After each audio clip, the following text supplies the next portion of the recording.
Cedar Point opened yesterday, Saturday, May 6th, to the general public, and we got a lot of information about Dragster just from wandering around the park.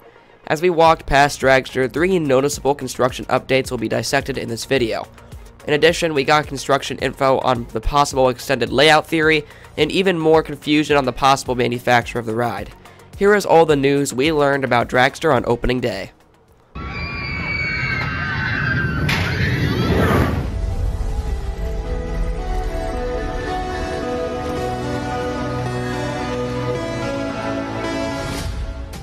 Before we look at all the new stuff, what did we know about these theories? Well, we knew a ton, but they were still just theories. The backward spike was like 90% confirmed, and the new information we have confirms it to probably 99 to 100%. Also, the same goes for the LSM launch. The ones we are a little questionable about were the layout extension and the station pre-launch section. However, I am now confident to say that these theories have new information that makes one of them disproven and the other proven. We already saw the foundation being laid for footers on the spike, the station area being dug up, and the launch track being removed, so we had a lot of information. So, what's new? Let's get into the new construction. The first theory we need to prove is the LSM theory. This has been in the works since the ride initially closed, and was probably the closest theory to being 100%, probably at 98% confirmed. However, while walking the paths, one of the gates in the infield for Dragster was open, showing what was very clearly the hydraulic launching drum of the ride wrapped up in a blue tarp. If replacing the hydraulic launch wasn't obvious enough already, as the hydraulic launch was a mechanical nightmare for the park, and all of the track is already torn up, now that the hydraulic launching mechanism is wrapped up and most likely being shipped away, this theory is 100% confirmed. So what does this entail? After entering the launch system, the LSMs will start for about half the launch track. The track will dip down and rise back up into an airtime hill. Think of how Pantheon and Tutatis function. After the airtime hill, then the train will rise into the main top hat of the ride. So LSMs will be in the first half and also the valley of the top hat. This is what will boost the train to the top of the hill and also will boost it backwards into our second theory. And that second theory is the nearly confirmed spike theory.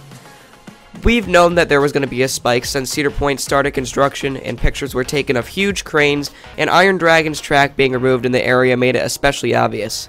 However, 2 things were uncertain: the height and the way the ride ascends, vertical or rotating.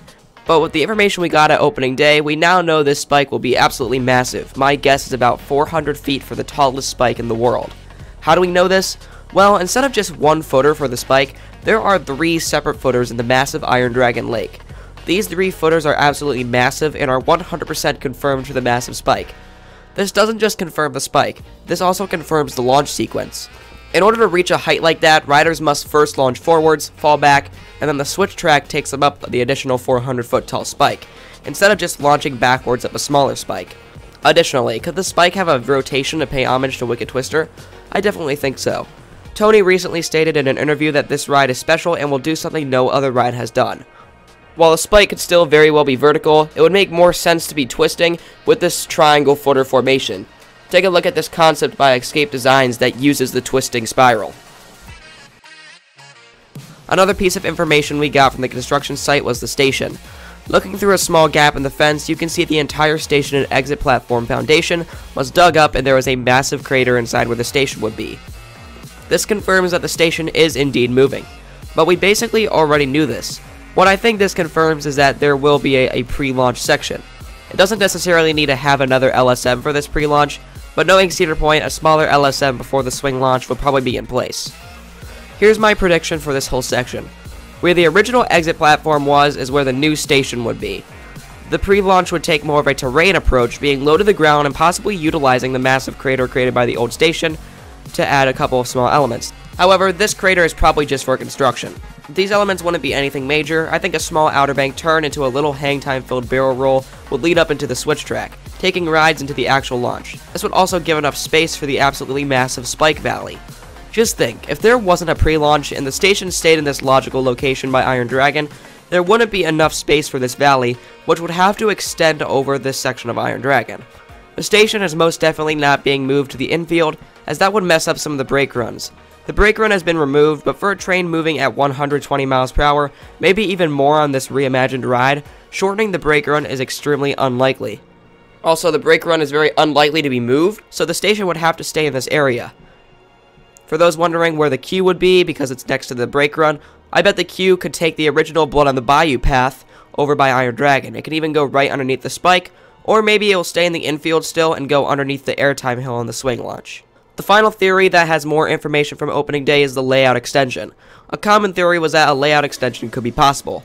I and many others even thought that with the removal of Forbidden Frontier on Adventure Island, Top Thrill Dragster could have an inversion or two after the top hat that would stretch back to Adventure Island and then return to the station. This would break records for possibly the world's tallest coaster with an inversion or even the world's tallest inversion. However, something interesting was seen that could stop this theory. One, the whole infield is in shambles, and now looking at the plot of land, there is barely any room. Also, Forbidden Frontier, as seen from Millennium Force, has had absolutely zero construction take place. Even the sign for Forbidden Frontier on the midway is still visible. This makes me think that Cedar Point doesn't have a plan for Forbidden Frontier and simply removed it because operating costs were too high. They can easily remove Forbidden Frontier later to add this addition, as it's mainly just buildings, but still it's seeming like an afterthought. Also, you have to remember capacity. Now that we know the swing launch is going to go forwards, backwards, and forwards again, a ride with probably no block zones and an extended layout may just be too long for Cedar Point to have.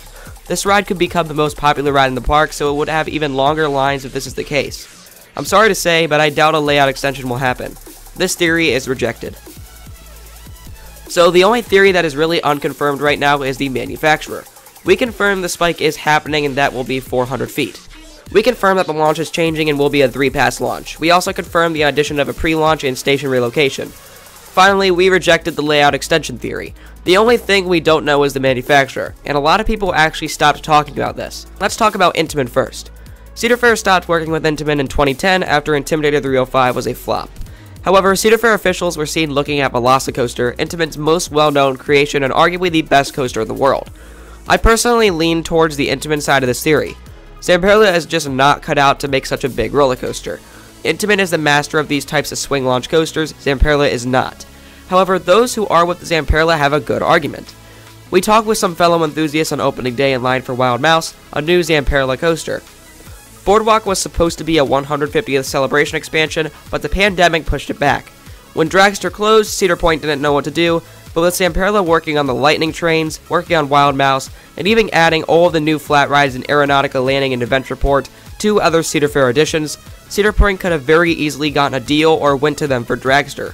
While the track and layout extension is very weird for Zamperla, the trains could easily work, especially because they are putting them on Lightning at PNE Playland, a previous Intamin. So here's kind of a weird prediction.